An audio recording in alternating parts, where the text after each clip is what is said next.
Allow me to begin this video with a bit of reminiscence. On August 2nd, 2018, I put out a video essentially called Ys 8, Falcom's masterpiece. While there were a few actuallys in the comments, I think most of you agreed with me that the game was spectacular. Here's the question though. Does the more experienced and slightly jaded Cullen of 2.5 years later still think so highly of a game that absolutely still one of the best video games of all time, 100%. So when I heard Ys 9 Monstrum Nox was announced in 2019, trust me when I say that I was over the moon with cautious optimism. I love Ys, so of course I was psyched for a new entry in the series, but I went out of my way to manage my expectations. It's only natural to be worried that a sequel to one of your favorite games might let you down. So all I really wanted from Ys 9 was a fun experience. So I waited, bided my time, did a bunch of push-ups and sit-ups and planks, got really buff, you should have seen it, until the day came when I could finally get my hands on Ys 9.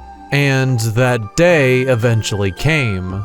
After a few days of no lifing, I finally finished it, and realized that Ys 9 was now my favorite Falcom game of all time. But answering why that is complicated in and of itself, because Ys 9 isn't what I'd consider a perfect game. Yes, I know, perfection is subjective, blah blah blah blah blah, that's not my point. This is an amazing game, but flaws are bound to pop up with such an increase in scale and ambition. I mean, that's what happens when it's the first game in the series made primarily with home consoles in mind in, oh my, a very long time.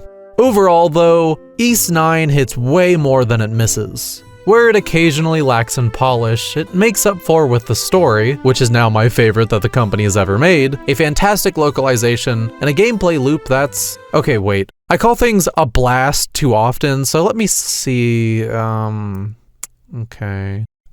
Bananas. The gameplay loop is bananas. Thanks, Word Hippo. Now, there's a lot of context behind why I feel so strongly about Ys 9. I'm a different person than the Cullen that reviewed Ys 8 and that other one we don't like to talk about. By the end of this video, I hope to not only explain that sentiment, but also touch on the themes of Ys 9. Without spoilers, of course. Particularly, how it works together with the game design and how they resonated with me on a deeply personal level.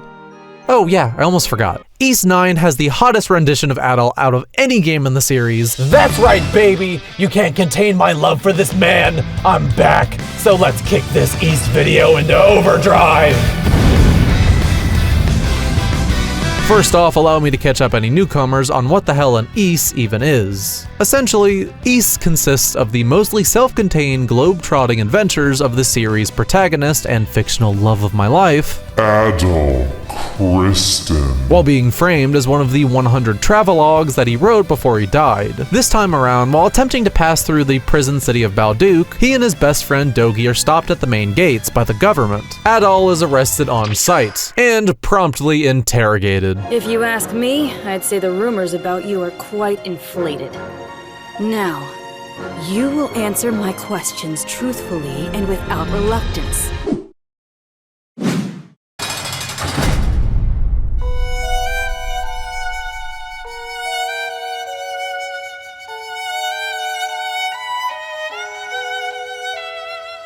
By using his own ingenuity, and by ingenuity I mean a fork, he manages to break out of his cell before stumbling across a mysterious woman named Aprilis.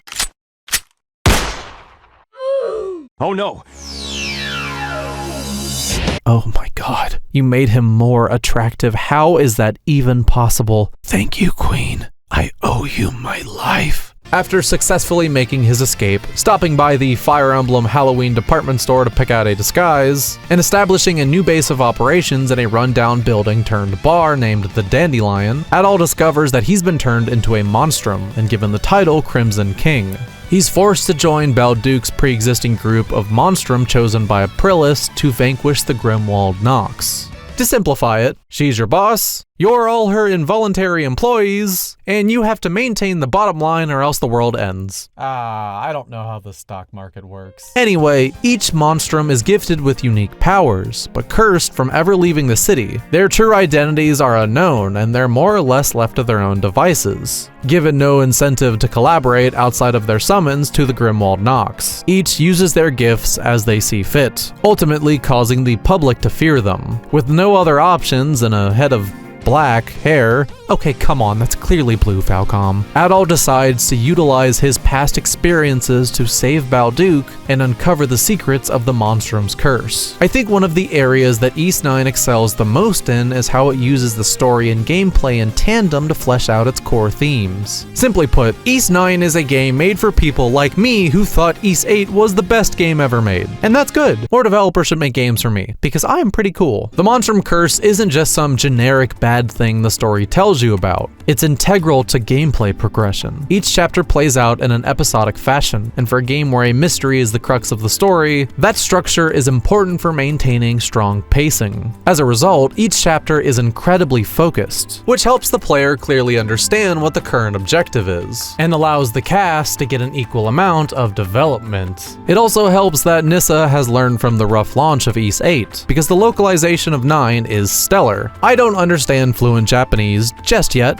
working on it, so I can't speak to its accuracy, but the English script reads great. Characters speak realistically and have dialogue full of personality and charm. In addition to that, the dub is great. Very pleased all around. I mean, it's only fitting that the best Falcom game deserved the best localization. Okay, cheekiness aside, at the outset of the adventure, you're only able to explore a small section of Balduke, and each chapter has you taking back another major district of the city. You accomplish this by completing quests and killing monsters in these Nox nodes after reaching 100 Nox and unlocking a raid battle in the Grimwald Nox. That is a lot of Nox. Returning players should be happy to hear that the raids have been improved from Ys 8's, even if only for the fact that you get a lot more maps to battle in. For a series where most of the exploration is spent in fields and forests, with cities taking a backseat, deciding to focus on one was a risky move. I have to give Falcom credit though, because they packed Balduke to the brim with content. There are so many things to see and collect, which in turn gives you legitimate reasons to explore and even helps you familiarize yourself with the setting. There's a new sense of verticality and scale for every single environment in the game, even in the fields and forests when they're eventually unlocked. All of these areas are more seamless than ever before, no longer needing to be broken up into several smaller areas. Hell, with everything unlocked, all of Balduke is a single map that can be traversed with no loading times. For better and for worse. Ys 9's ambition, combined with Falcom's difficulty with engine optimization, has led to some technical issues. On PS4 and PS4 Pro, players are sure to come across some framerate dips in the main city, which apparently stems from the fact that Falcom doesn't implement LOD for whatever reason. I, unfortunately, don't have footage to show you from those platforms, due to playing on PS5. Despite there being no dedicated PS5 version or improvement patch, the game manages to run at a consistent 60 FPS. The last real technical aspect I'd like to comment on is that while I believe that Ys 9 is a big jump up for Falcom visually, this engine has started to show its age. It'd have been nice if everything was a bit more crisp and some of the story animations weren't so silly. It is a little funny just how used to I am of Falcom's low visual fidelity, so I was just pleasantly surprised to see mocap in-engine cutscenes. At the very least, like with Ys 8, a lower budget presentation wasn't able to take away from just how gorgeous Adol looks. Speaking of the Crimson King, the Monstrum's unique gifts fundamentally change how you explore the world. Even with its technical shortcomings, the feeling of moving around the world is straight up the best it's ever been. You begin the game with Adol's Crimson Line, allowing you to zip to specific points in a flash. But with each new party member, your mobility toolset increases. What's better is that every time this happens, they share their gift with the other Monstrums, so any active character can use it. This is both a well-designed, convenient gameplay feature, and also one of the first set of breadcrumbs Ys 9 is leaving behind it to point you in the right direction to its overarching themes. We'll get back to that later though. With these gifts, you can run up walls, glide across long distances, and more, greatly expanding what parts of Balduke you can access. The simple thrill felt from mixing and matching different Monstrum gifts while you roam Balduke just feels so satisfying. There are some growing pains that come from it being Falcom's first dabbling in open world design, but you come to get used to them pretty quickly. To list some examples, why can't you grab onto ledges? Fishing is gone, but to be fair, every Falcom game after Ys 8 made fishing worse, so maybe that's for the best. I should also mention that a bit more suspension of disbelief might be required. The Monstrums are the most wanted people in the entire city, yet there are absolutely no consequences for changing forms right in front of people, despite their audible recognition that they just saw a Monstrum. I mean, Ys 9 already feels like a superhero game at points, so maybe this would have been worth exploring. To be fair though, these are really all non-issues, nitpicks at best that you'll get used to. Since you start with just about every movement option you ended Ys 8 with, players coming straight from that game might think that the gameplay is the natural extension of Ys 8's. And it totally is. However, exploration is no longer based on the traditional ARPG progression system of finding a special chest in a dungeon that allows you to reach areas you couldn't before. It's no coincidence that reclaiming your freedom happens to go hand in hand with forging relationships and working together with others. After all, if Adal hopes to survive this scary new world, he can't do so by himself. Ys 9 utilizes the same party system that Ys has been dabbling in since 7 and was perfected in 8, but that's neither here nor there. You might be asking, if it carries over the same core combat system from 8, what exactly makes this one so BANANAS? Well, to recap a little bit, you have a total party size of 6 people, each of which have one of 3 attack types: Slash, Pierce, and Strike. Many enemies are only weak to a specific attack type and resist anything else. This means it's important to switch party members as the situation demands it, always keeping combat fresh and engaging. Attacking an enemy enough with their weakness will place that enemy into a break state, which allows everyone to swoop in and dish out some serious damage. But what makes this system significantly better is that as soon as you gain your 4th party member, you immediately unlock accessories that can change a character's attack type. This is great since it wasn't something you could do until 8's post-game. My apologies to Doll, who spent my entire playthrough as a Pierce character instead of her natural Slash type. I mean, you look at that beautiful goth god and tell me you don't want to keep him in your party the entire game. In all seriousness, I love this. It encourages experimentation with your party composition, bringing into focus how the characters play over their general usefulness in battle. While this kind of design might not be as tightly knit as its predecessor, I feel it highlights the individuality of your party members. I hope I don't sound too redundant. Combat itself hasn't changed drastically from the last 2 Ys games I've covered, but it just feels better in every way. Ys has never necessarily been a series with deep battle mechanics, and 9 is no exception. You have one attack button that changes what kind of attack is performed based on your position, but there's still plenty of customization to how you approach battles. Clicking the right bumper and then a face button allows you to use whatever skill you have assigned to it, and depth comes from how you weave these skills into your combos. And you'll be leveling up and unlocking new skills right up until the end of the game. Also, how flash moves and guards worked in Ys 8 has been carried over beat for beat. By dodging right before an attack hits, you'll gain a temporary speed boost, letting you rush in and unleash a flurry of blows. This is a flash move, but if you instead click the right bumper during this moment, you'll perform a flash guard, giving you a window where every subsequent attack is a critical hit. Same concepts as before, but I found them easier to pull off. A more noticeable improvement is Extra Mode, which was given a nice buff. And yes, the flashy super moves look better than ever.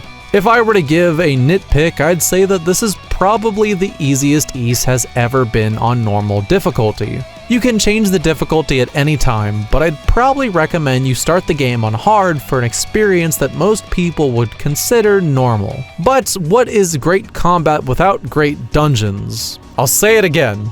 Best they've ever been.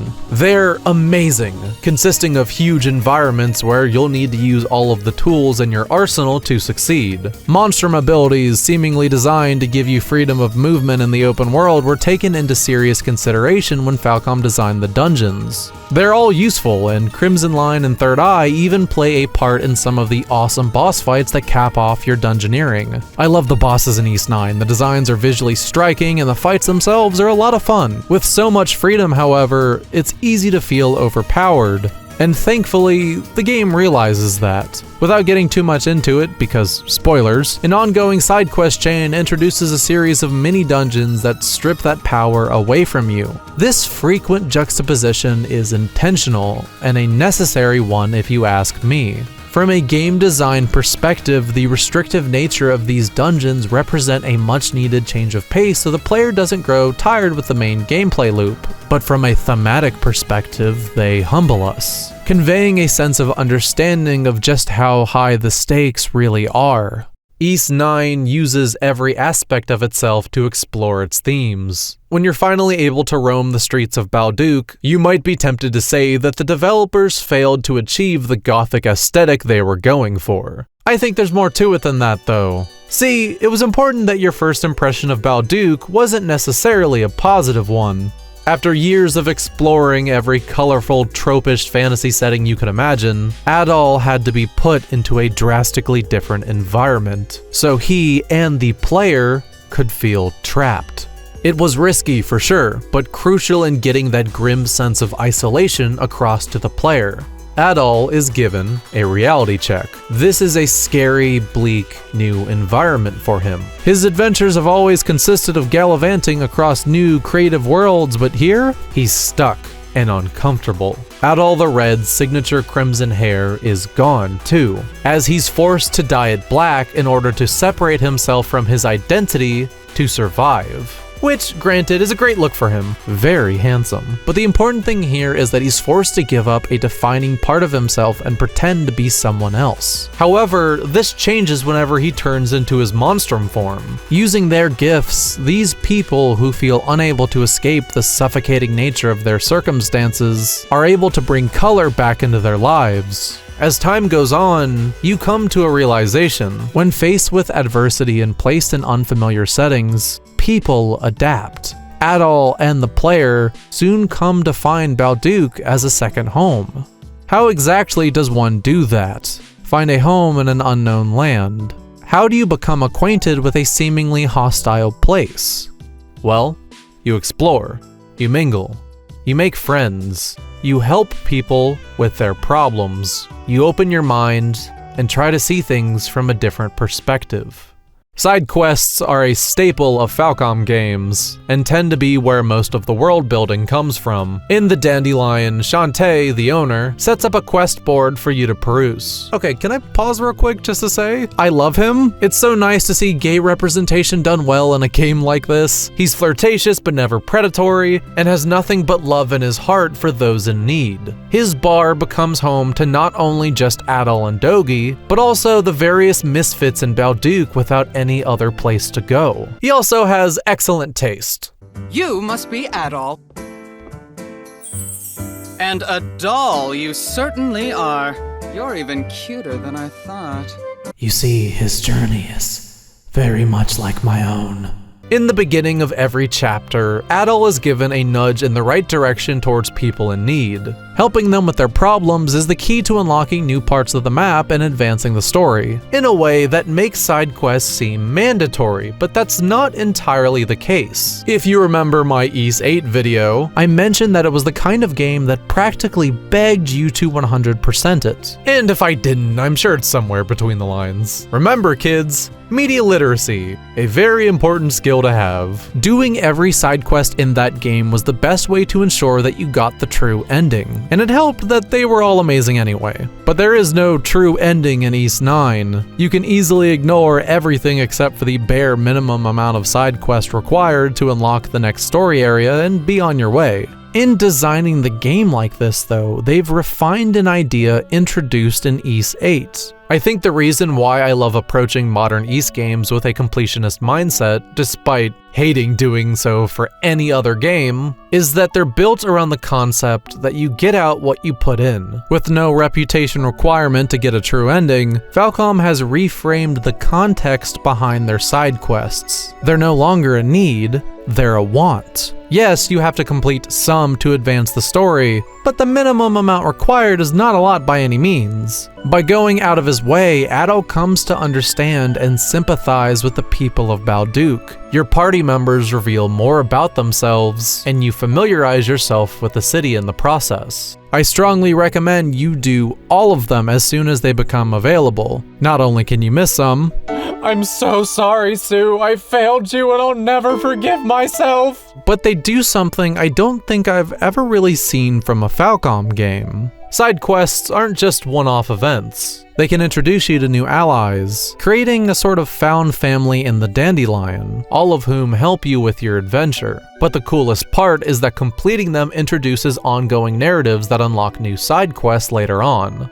To get the most out of its story, Ys 9 is asking you to put in some effort. I really feel more video game narratives need to take a page from this design theory more often. Someone who only focuses on the main story probably won't feel as strongly about the characters and plot as I did. Subtle details about character growth for the entire cast tends to often be put into the side content. I can see other reviewers citing the fact that many vital story moments are locked behind side quests, but I'd like to respectfully disagree. You're put into Adol's shoes. His bond strengthened thanks to his and your direct input. In this way, the game reinforces its themes about making these connections with actual gameplay. Look, I'm not trying to invalidate different playstyles, but I really recommend going out of your way to see and do everything. Not only will you get more out of your playthrough, but plain and simple, it's a ton of fun and not tedious in the slightest. Like, my total playtime was around 40 hours, so it's quite manageable.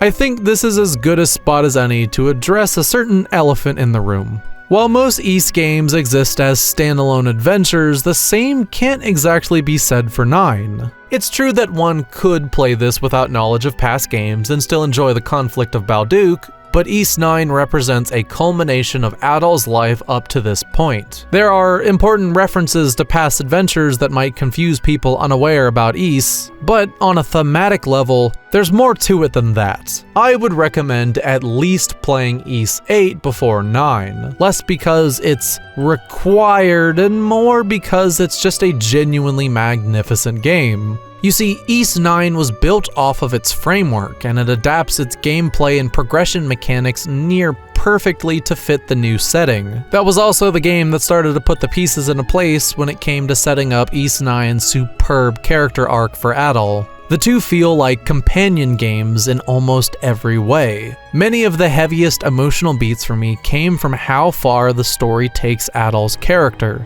Here's the thing, though. The point of this isn't to shame you for not playing 8 and wanting to jump into the latest, prettiest, coolest entry. Rather, I'd like to take this time to dive into the theme of self-reflection and how Ys 9 handles it. What follows will not have any story spoilers, so don't worry. If anything, I think it's a good idea to hear this, so you know what to look out for as you play. Despite not directly following one another chronologically, Ys 9's story feels like a direct continuation of 8's. Less in terms of the events, and more so taking some of 8's abstract story ideas and bringing them to their natural conclusion. At its core, this is a story about Adol, and how, by coming to terms with his own past, he's able to help others come to terms with theirs. I don't know about you, but when I look back on Ys 8, I remember it as like a magical fairy tale of an RPG, despite how high the stakes got and how dangerous the situation was. Adol met strangers who he later bonded with as they tried to survive on the dangerous island of Seiren. He started to understand the value of working together with others. His experience began to change him in ways he didn't really understand. Despite those connections he made, once the story ends, he still moves on to his next adventure without looking back. He spends a couple years moving from place to place, always helping people in need. Yet, he never took the time to stop and process his feelings until life forced him to. Balduke represents a rude awakening. The cold harshness of the real world. Stuck, trapped in a city that initially appears hostile to him, forced to face his history, he takes the opportunity to look inside himself. While any other person might see being forced to work with a bunch of strangers who want nothing to do with you as a bad thing, an important piece of the puzzle clicks in place for Adol. He remembers the events of Saren. He sees the walls that the people around him are putting up to protect themselves, and decides to help them open up. Ys 9 is a game about mortality, about living life to the fullest, finding a place you feel you belong with people you care about. As he helps his new friends understand this, he starts to warm up to this group of misfits and the city they call home. By doing so, he discovers something: that a life spent running from your past isn't a life worth living. You can't move on to the future without looking back and acknowledging where you came from. However, you can't let yourself be consumed by your past either. You accept the good, the bad, everything in between, and that it's molded you into the person you are today. It's scary, but if we give into that fear, the only thing that awaits us is a cold, stagnant, monotonous existence. We don't know what the future holds, but we'll never be ready for it without just a bit of hindsight. Even with its few shortcomings, Ys 9 has not only become my favorite Ys and Falcom game, but one of my favorite games of all time. If I had to score it, I'd probably give it like a 9 out of 10, or if you prefer letter scoring, an A. It is a wonderful example of how a video game can tell a story with more than just cutscenes. Most JRPGs are about the importance of bonds and relationships, but few successfully sell that idea. Stories that use the medium to their advantage are always the ones that stick out the most to me. Ys 9 excels not only in that aspect, but it's also just overall bananas to play. The gameplay is wonderful, the music, which I unfortunately did not have time to talk about, is great. The way the game encourages you to engage with exploring the world is nigh unparalleled, and the story has cemented itself as one of my new all-time favorites. It manages to be more important to me than Ys 8, despite that game being generally more polished. In a way, the imperfections only make this game feel more human, allowing the themes to resonate with me even more. My adoration of 9 doesn't make me think any less of 8. If anything, it makes me appreciate it more. Every single ingredient that makes up this game comes together marvelously to form a quite delicious and rather nostalgic sounding food metaphor. And boy, believe me when I say that I've been starving for 2.5 years. Also, Crimson King is unfathomably attractive and he has permission to kill me on sight! Damn it, Colin. Oh my god, the video's finally done. I'm looking at it render right now as I record this, and I'm just kind of blown away that after a week of non-stop work, I finally have out my biggest and most ambitious video yet. Now, while I implore you all to stick around to the end because I have a fun little post-review, first I have to give thanks to everyone that helped make this possible, including the wonderful people on Patreon. Big thank you to NIS America who sent me a review copy of this game. I find it kind of fitting that Ys 9 was the last game before moving my channel away from focusing on upcoming releases and just kind of doing whatever I want with it. It's a very special game, and thank you guys so much. Next up is my amazing friend Sylphie, who drew the cheeked up Adol that is probably the best joke in the video. She's an amazing artist, please follow her on Twitter. Next up, I gotta shout out my boy Supreme Zerker. We spent 5 days going back and forth on the script to get it as good as possible, and I'm so thankful that someone like him is able to help me make these videos as good as possible. You can follow him on Twitter too. And lastly, thank you to everyone who supported me on Patreon this month, especially being patient while I worked on this video. And double super ultra thanks to my Metal Royal Slimes in particular. They are as follows. I'm sorry if I butcher any of your names. This is a first for me. Daniel Jennings, Enoravan, Eric Bronner, Happy Emmons, Jacob Faulkner, Pinhead Nathan, Roxora, Sam G, Shibert, Sly Gamer, Tristan the White Wolf, Wayne Larkin, your friend Chuck, Horncurling, and I Frozenace. If you yourself would like to get a vocal shout out in the next video, maybe you check out the Patreon to find out how. I'd like to cut back to something I recorded while doing the voiceover for this that ended up being a kind of post-review that I really feel tied everything together. It didn't really work as the end of the video, but I felt it existed as a perfect afternote. So take it away, me from the past, in the future. As always, thank you for taking time out of your day to listen to my analysis.